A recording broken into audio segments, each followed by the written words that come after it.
Hospital में ही थे, तो अभी आराम है आप सबके आशीर्वाद से। और आज हम लोग एक प्यारा सा गीत सुना रहे हैं, सोहर पर का उठान गीत। कैसे लगेगा कमेंट बॉक्स में ज़रूर बताइएगा। या बही 12 दिन के हो, या बही 12 दिन के भैले मोर लाला नवा की घर में झगड़ा मच गईले हो।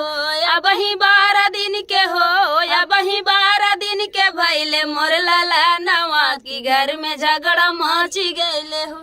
सासू समझो यही घर हिन में हो, यही घर हिन में सासू झगड़ाई तिनकी झगड़ा मचाई दी हो। यही घर हिन में हो, यही घर हिन में सासू झगड़ाई तिनकी झगड़ा मचाई दी हो। सासू समझू जिन कमजोर बाटे नहीं हरे के जोर, सासू समझू जिन कमजोर बाटे नहीं हरे के जोर। एक दिन आई जई है हो, एक दिन आई जई है भैया से भतीजवा की तो है कुटवाई देव हो। एक दिन आई जई है हो, एक दिन आई जई है भैया से भतीजवा की तो है पीटवाई देव हो। या वही 12 दिन के हो, या वही 12 दिन के भैले मोर लाला नवा की घर में झगड़ा मच गईल हो। या वही 12 दिन के हो, या वही 12 दिन के भैले मोर लाला नवा की घर में झगड़ा मच गईले हो।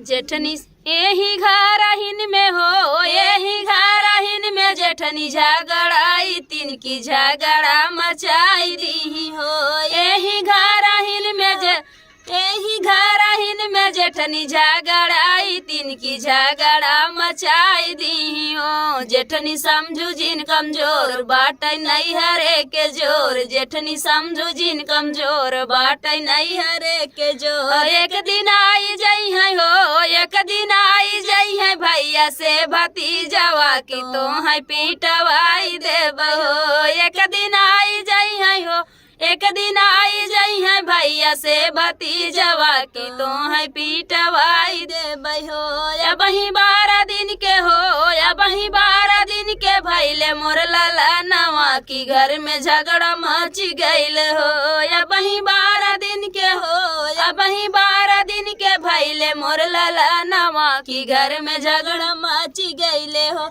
यही घर हिन में हो, यही घर हिन में ननदी झगड़ाई तिनकी झगड़ा मचाई दी हो। यही घर हिन में हो, यही घर हिन में ननदी झगड़ाई तिनकी झगड़ा मचाई दी हो।